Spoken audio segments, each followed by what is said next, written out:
Laws of happy marriage. Laws of happy marriage. I perhaps have had some experience in marriage, and thanks to the Master's help, have gotten along. Things are going fine, because through His grace, we have been able to see and contact and feel that one Father of all, Father of all wives, all husbands, Heavenly Father, friend, beloved God. But the Master had some hard times. As he said, I had to live the lives of both of you. He came to our house, and we were about the same age, and I had my problems, but he hung on and helped us. And by his grace, I can realize and I can tell you that marriage can end in union with God of both, if you so set your hearts and your minds to understand and take Him with you in every action. I remember one time the Master said, I had to live the lives of both of you. And that is right. A saint lives the life. But I am trying to repay him somewhat in carrying out his work, his wishes, and also this morning, to point out a few things which I have found which can make for a happy marriage. Now first, how many are married here? Fine. It's worthwhile coming up. I've got quite an audience. How many are thinking of being married? Good. That's all right. Now, after I'm through this morning, I'm sure you'll understand whether you want to or not. I hope so. And that's what I'm going to try to do, to make those of you who are married be thankful that you are married, because you have the opportunity to know God with your loved one.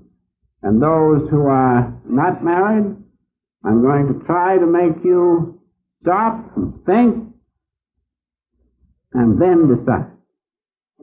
That's the point. So the first thing we must discuss is the purpose of marriage. What is the purpose of marriage?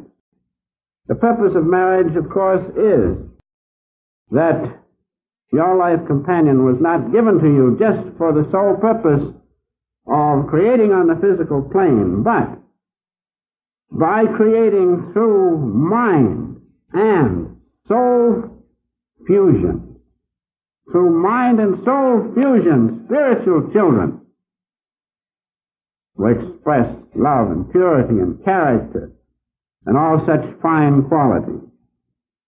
Remember now, the only thing we have to remember, do not keep it on the physical plane wholly, but remember that you were brought together with your loved one, that your minds and your hearts and your souls could come together and in that fusion produce better, more spiritual children. The Master has written this most wonderfully, and I feel that I should read his words, because all that I have because of him. He has said, your life companion is given to you that you may create not only on the physical plane, but that you may create by mind and soul fusion spiritual children, expressing ideal love, friendship, purity, character, noble ambitions, and creative invention. Now, if we do this, as I have been saying this morning, by this union both go to God. That's the important thing. By this union both return to God. And the ideal husband and wife who are creating on a mental and spiritual plane, both receive emancipation in God. Now you see what marriage can be. And those of you who are married and perhaps feel, well, if I give up this idea of physical marriage, and take it to a higher plane that I'm going to lose. No, you're not going to lose. You're going to gain the greatest thing you can gain, and that is that same Father that protects you as a husband protects your wife, your loved one, and that by seeing her as a child of God, manifesting the aspect that she does of God's great, all-comprehensive nature, seeing her as that, there's much greater respect will come. You will realize what she is. And also vice versa. The wife seeing the husband, the father aspect of God, God, Heavenly Father, friend, beloved God, and Divine Mother. There you have the two aspects of husband and wife. That's all you have to do is lift it to that. Nothing is lost, everything is gained. And so remember the purpose of marriage. If you are married, remember that's how it should end. If you are contemplating marrying, go into it with that great wisdom in your soul expressing itself. Then all must come out right. All will return to God. Now, the first law, there are several laws of happy marriage. The first law is this: do not make the physical union in marriage paramount. Now that's the first and important law. Do not make the physical aspect, union of marriage, paramount in your lives. If you do, in the end, you're going to have nothing. Because marriage on the physical plane is made up of outward consciousness, transient worldly consciousness, physical consciousness, and physical consciousness being born passes away. You can have nothing but that in the end. Nothing in the end. And not only that, if it is kept too much on the physical plane, ill health results, unhappiness. All your happiness will go. Absolutely. All you have to do is think of God a little bit. That's all. But if you do not, according to the laws of physical union only, you will have nothing left. And the chances are you'll have ill health and in the end misery. Who wants that? So that's why this first law is so important, not to keep marriage wholly on the physical plane. Now the seriousness of your trouble is this. There are certain impulses within you and your mate which are strong or weak according to previous karma that has been laid up. And so you can see that some people have a hard time to keep marriage above the physical plane. There's no sin. The point is that the karma is there, and those latent impulses which have been brought over from a previous life or stored up in early life here keep coming up and keep suggesting and keep the marriage on the physical plane. That's the problem. That's the hard thing. But we can always remember by sincere effort, and I've seen it in thousands of couples, hundreds of couples, in self-realization. I have seen them exert sincere effort plus Kriya Yoga, and that condition can be changed. And those latent impulses, the power of those latent impulses which keep marriage on the physical plane can be nullified, and the presence of God come in. So remember the first law: do not make marriage on the physical plane paramount. Do not do that, because we're sensible beings, we should be. The children of God, the end result is nothing, perhaps ill health, no happiness, and misery. Now the second law is this: learn to behave with one another. And of course that goes with all people, but especially in marriage.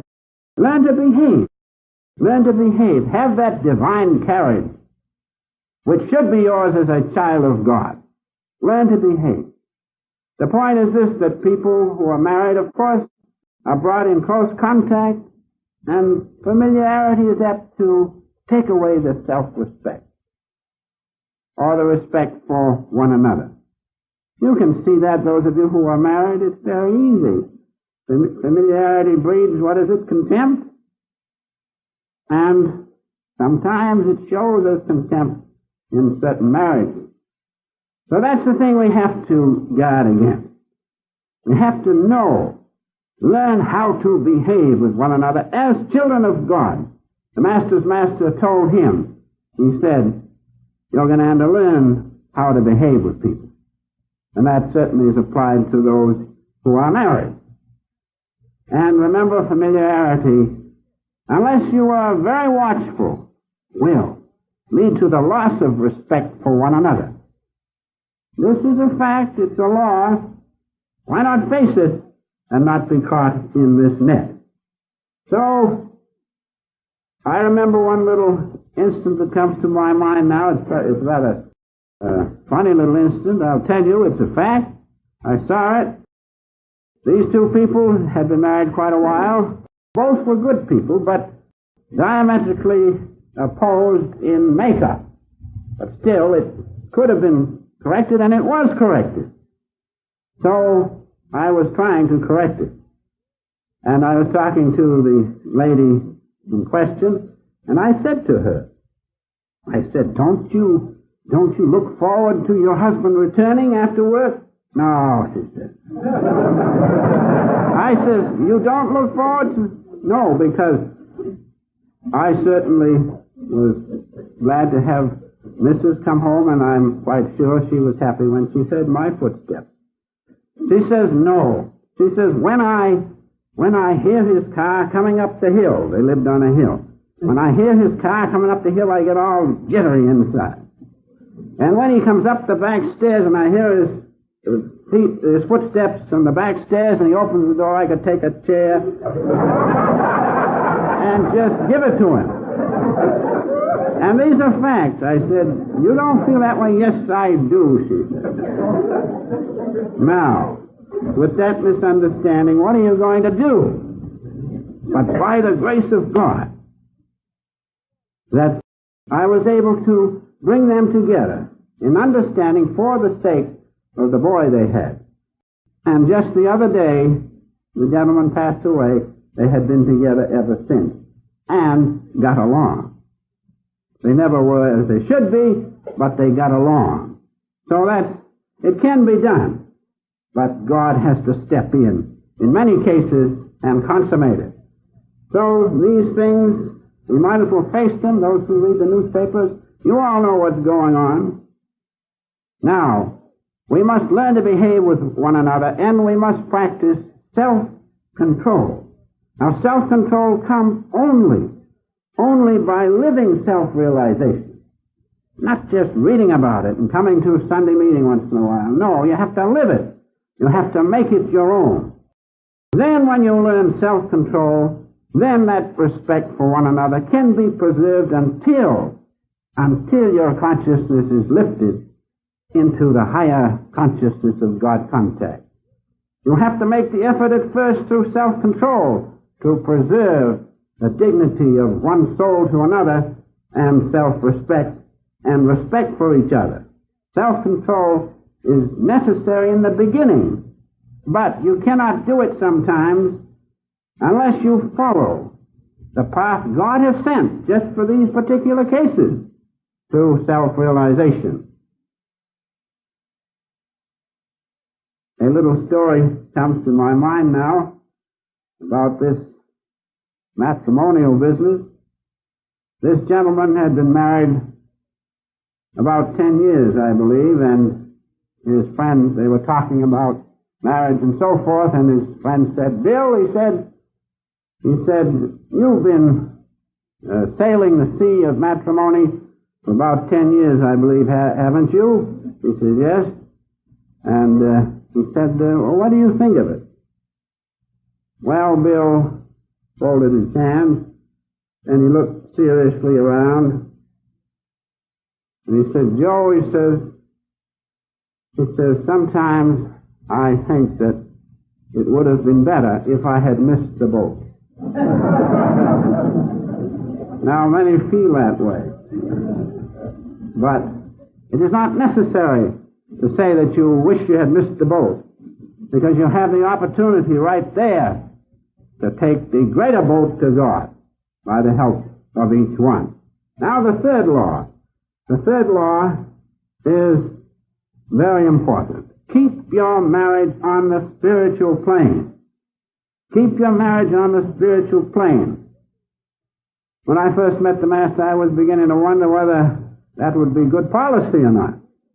But as time went on, I realized that that's the only policy. Keep your marriage on the spiritual plane. I have a very good friend. We used to play together as children, and he now is the dean of Christ Church Cathedral in Hartford, Connecticut.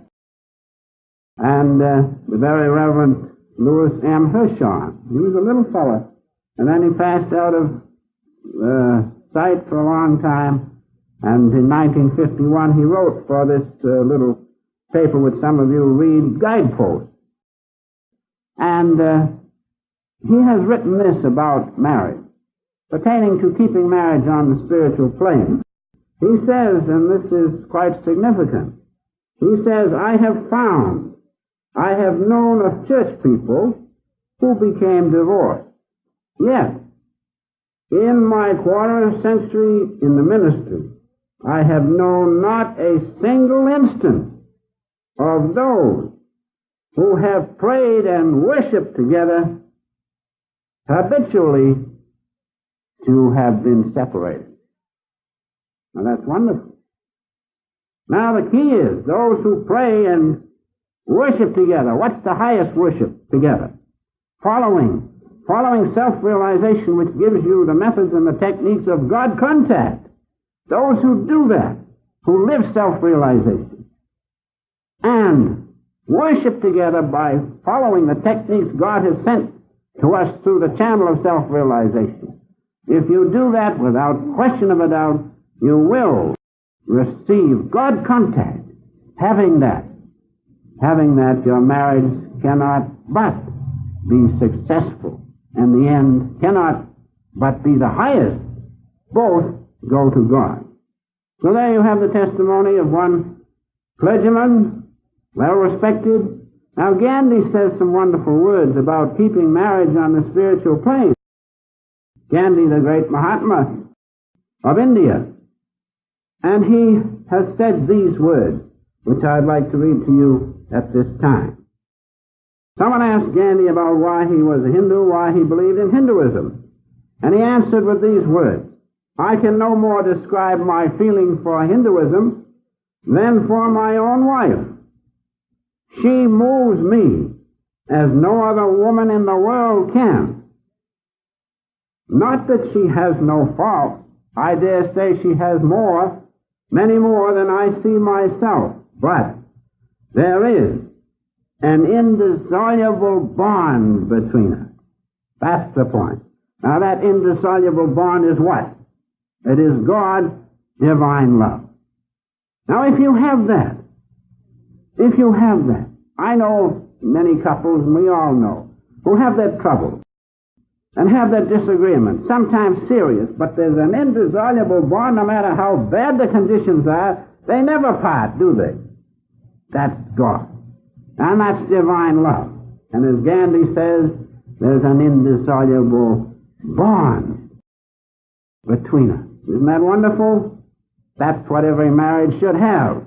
If that is there, that marriage, no matter how difficult it is, because some people have a certain karma, some wives have a karma, some husbands have a karma, they're diametrically opposed perhaps, but if that indissoluble bond is there, if God is there, they never will part. Forgive them, Jesus said, 70 times, 7 times. If that bond is there, and it should be there, that marriage must come out right. I'll tell one little thing. I think it will be in order here. that one time, during the discipline the Master was giving us, Mrs. Lewis felt that perhaps she couldn't measure up to the path that she was following. And the Master told her, he said, "Why don't you be like him? Why don't you be to him like Mrs. Gandhi was to Gandhi?" And I felt quite touched by the Master's words, and I know that it had its effect.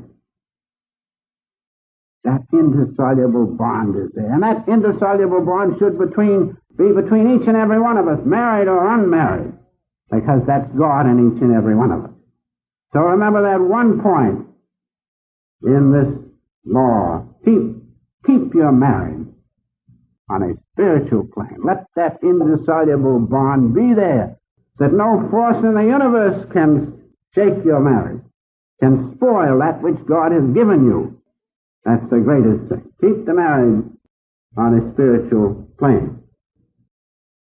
Now the fourth law that we must follow is this. We must live self-realization and practice Kriya Yoga. Living self-realization and Kriya Yoga, this is a must in making the marriage happy. This is perhaps the greatest law of happy marriages, because some people can follow those three other laws that I have named. Some can't. Some do not have the willpower to do these things, but all can, if they will follow self-realization, live it, and do Kriya Yoga. Because Kriya Yoga and following self-realization withdraws the life force from the lower centers of the spine and those organs which produce the trouble. It withdraws the life force from the lower centers of the spine and allows the consciousness to go to the higher centers where God can be contacted. That's why this law is so important, because it gives us the ways and the means to overcome those difficulties over which we have no control or enough control to consummate the marriage. It absolutely withdraws the life force from the senses and from those organs which are keeping us attached to matter. It frees us that our consciousness can go up to the higher centers of the spine. Then we can see God in the wife and in the husband. That's why self-realization, friends, is so important.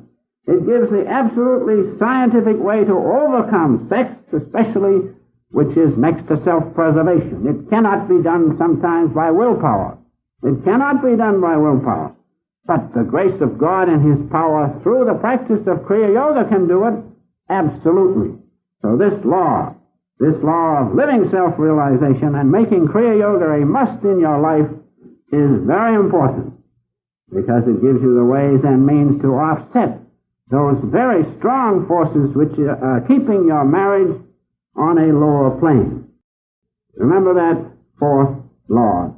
Now, in conclusion, I would like to just say that this special dispensation of self-realization, wherein you receive Kriya Yoga, was sent by God, that all, irrespective of color, race, or creed, married or unmarried, can rise above outward worldly consciousness and contact God within. That's the greatest thing. That can be applied not only to the question this morning, the laws of happy marriage, but to the laws of living successfully, whether married or unmarried. The special dispensation sent by God. And all who have followed it sincerely, all I have met, will testify to this same thing, that you can attain God contact, which is so essential in married life and unmarried life. Now, in conclusion, I'd like to just point out that the greatest example that we have of happy marriage or a successful marriage is that given us by the great Larry DeMarcia, one of our saints. One of the greatest saints, because he gave Kriya Yoga to us. You know, Babaji told him to go back in the world, be in the world but not of it. And that's what he did. He lived in the world, he was married and had children, he carried out his worldly duties, which were necessary, but he practiced Kriya Yoga. He practiced self-realization techniques and attained what he is, that great saint. Now, his wife didn't appreciate it at first. She didn't realize how great he was, and as usual, she began to complain about not giving more time to his family and to her, not providing this and providing that. Well, he stood it as long as a good husband should, and then he shook the room. The whole room vibrated, she told the master, with spiritual power, and she looked up in the corner, and there was Larry Master, elevated, sitting there. Then she realized what he was. And then she knelt at his feet, and he gave her Kriya Yoga. Now, he lived in the world, but not of it. Like the lotus blooming in the pond with brackish water and the beautiful lotus leaf there. It can be done. That attachment, non-attachment can be attained if you will. Now, Larry Marsha did that. And then when his wife saw what he was, then she realized, and he said, what's the use of bothering with those little things? They'll be taken care of. God, who has made universe upon universe, surely can take care of you when I'm gone. And that's just what happened. One of the disciples took care of Larry Marsha's wife after he had gone. And so, in conclusion, I say that, husbands, let us so live that we are worthy to have our wives feel as Larry Marsha's wife felt toward him. And we can do it because Jesus said, the things I do, ye shall do, and greater things. We can because we're children of God. We have that aspect of God the Father in us. Children of God, we can live so that we will be worthy of the respect and the reverence of our wives. And for wives, I say, live in such a way, be such a godlike example that your husband will want to change and be a real husband and be worthy to have you kneel at his feet. This can be done because whether wife or husband, we all are made in the image of God. If you do that, both of you will go back to your beloved, the one God, Father of all, Mother of all, Master of the universe.